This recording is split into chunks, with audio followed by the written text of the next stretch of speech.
Hello guys, নতুন দিনে নতুন সকালে আপনাদের জন্য আরও একটা ভিডিও নিয়ে চলে এসেছি। তো নমস্কার বন্ধুরা, আমি অনামিকা, আপনাদের চ্যানেল অনামিকার রান্নাঘরে সবাইকে স্বাগত। তো এটা কিসের পিঠে?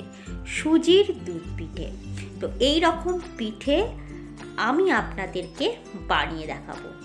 খেতে এত অসাধারণ হয় এই পিঠেটা, বলে বোঝাতে পারবো না। তো রেসিপিটা চটপট দেখে নিতে হবে আর ঘরেতে বানিয়ে ফেলতে হবে।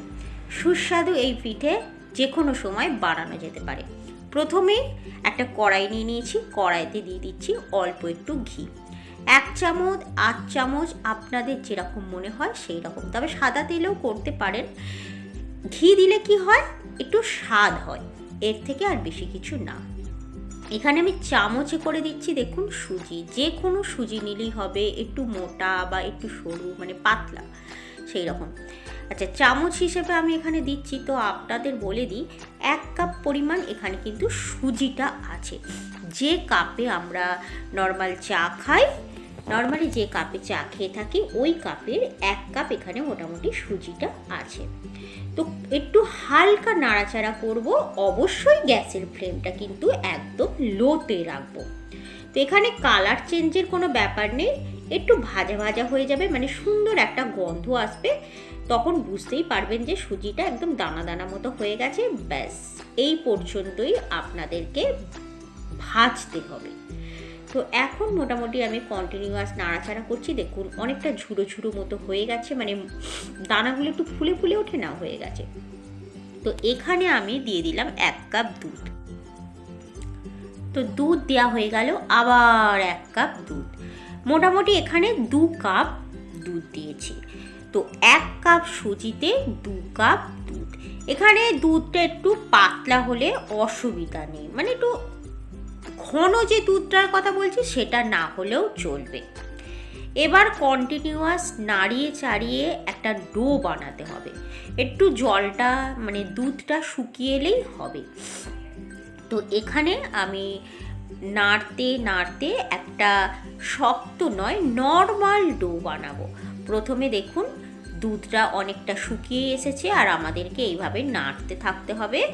এবার গ্যাসের ফ্লেমটা বন্ধ করে একটা পাত্রেতে রেখে দিচ্ছি, মানে এটা ঠান্ডা হতে হবে, আর খুব বেশি ঠান্ডা যেন না হয়, যাতে আমরা মাখতে পারি সেই রকম অবস্থায় এটাকে ঠেসে ঠেসে মেখে নিতে হবে। সুন্দরভাবে কিন্তু ঠেসে ঠেসে মেখে নিতে হবে। আমি যতক্ষণ না পর্যন্ত ঠান্ডা হচ্ছে অপর পাশটা দেখিয়ে দিচ্ছি। এখানে দেখুন আমরা দুধ নিয়ে নিয়েছি, দুধটা মোটামুটি 500 গ্রাম নিয়ে নিয়েছি। তো এই হিসেব করলে দেখা গেল ওখানে 1 কাপ দুধ আর এখানে নিয়ে নিচ্ছি 500 গ্রাম দুধ। তো এবার সুজিটা ঠান্ডা হয়ে গেছে, এবার হাতেতে অল্প একটু এখানে কি করব, আমরা ঘি নেব। ঘি নিয়ে মাখলে হাতেতে লেগে যাবে না, তাই অল্প একটু এখানে ঘি নিয়ে খুব ভালোভাবে মাখতে থাকবো। দেখুন এইভাবে কিন্তু আমরা মাখতে থাকবো, যাতে সুন্দর একটা মসৃণ ডো হয়। এই মাখা কাজটা কিন্তু খুব সুন্দরভাবে করতে হবে। এই যে আস্তে ধীরে এটাকে মেখে নিচ্ছি, খুব ভালোভাবে কিন্তু মেখে নেবেন, এটা কিন্তু আপনাদের করতেই হবে। এবার আপনারা দেখুন ডোটা কত সুন্দর হয়ে গেছে, গায়েতে কোনো ক্র্যাক আসছে না, মানে মসৃণ হয়ে গেছে। তো এইভাবে আমরা ডোটা করে রেখে দিলাম। অপর পাত্রে এই যে দুধটা দিয়েছি, এখনও পর্যন্ত আপনাদেরকে বলে দিচ্ছি যে দুধটা ফুটে ওঠেনি, একদম ফুল ক্রিম দুধ। এতে কিন্তু 1 ফোঁটা জল দিলে চলবে না, ফুল ক্রিম দুধ। তো দুধটা এখন মানে ফুটে উঠেছে, আপনাদেরকে দেখিয়ে দিচ্ছি। এই ফুটে ওঠা দুধটা কিন্তু খুব জরুরি। তো এবার এই দুধেতে আমি কিছু এখানে ড্রাই ফ্রুটস দেবো, আপনারা চাইলে যে কোনো ড্রাই ফ্রুটস দিতে পারবেন। এখানে আমি দিয়ে দিয়েছি আমন্ডস আর কাজু বাদাম, আপনাদের হিসেব মতো আপনারা যে কোনো ড্রাই ফ্রুটস আপনাদের পছন্দ দিয়ে দেবেন।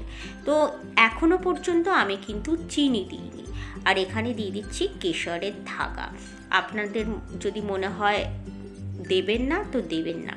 তো কেশর দিলে একটু কালারটা দেখতে সুন্দর আসে এবং স্বাদটা অল্প একটু ভালোই লাগে, তাই এখানে দিয়ে দিয়েছি কেশরের ধাগা। এবার এখানে দিয়ে দিচ্ছি অল্প একটু এলাইচির গুঁড়ো। এর সাথে এই ডোটার সাথে খুব ভালোভাবে মিক্স করে নিচ্ছি। এটা দিলে একটু স্বাদটা কিন্তু খুলে আসে, একদম খুলকে স্বাদ আসে বলে না, সেরকম খুলকে স্বাদ আসে এইটায় মিশিয়ে দিলে। আচ্ছা, খুব ভালোভাবে মেখে নিলাম। মেখে নিয়ে এবার ছোট ছোট ছোট ছোট বলস, আপনারা যে কোনো হিসাব মতো আপনারা বলসের আকারে বানাবেন, বা যদি একটু চ্যাপটা চ্যাপটা করেন সেই রকমও বানাতে পারেন, বা একটু লম্বা লম্বা বানাতে পারেন, আপনাদের যেরকম মনে হয় সেই রকম হিসেবে কিন্তু আপনারা এখানে শেপ দিয়ে দেবেন। আমি এই যে এইরকম শেপ দিচ্ছি, তো আপনারা আপনাদের হিসেব মতো এইভাবে শেপ দিয়ে দেবেন। তো দেখতে থাকুন ভিডিওটা। যদি আপনাদের এই ভিডিওটা ভালো লাগে, রেসিপিটা যদি ভালো লাগে, অবশ্যই লাইক, কমেন্ট, শেয়ার, চ্যানেলটিকে প্লিজ সাবস্ক্রাইব করবেন আর আমার পাশে থাকবেন। তো এইভাবে আমি সমস্ত বলস বানিয়ে আপনাদের কাছে ফিরে আসব। ততক্ষণ আমার এই ভিডিওটুকু দেখার জন্য অনুরোধ রইল।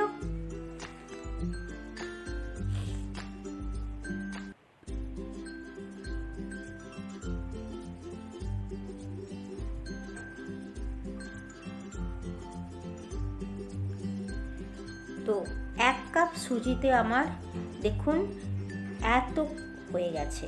তো এখানে আমি কি করব, এই যে গরম যে দুধটা ফুটে উঠছে, এটা মাথায় খেয়াল রাখতে হবে। এই যে দুধটা ফুটে উঠছে, এই ফুটে ওঠা দুধেই কিন্তু আমরা এখানে দিয়ে দিচ্ছি একটু এলাইচির গুঁড়ো। এতে স্বাদটা খুব ভালো আসবে। আর কি বলবো, গন্ধ তো একদম ঘর ভরে যাচ্ছে এই সময়। তো এইভাবেই আপনারা বানাবেন।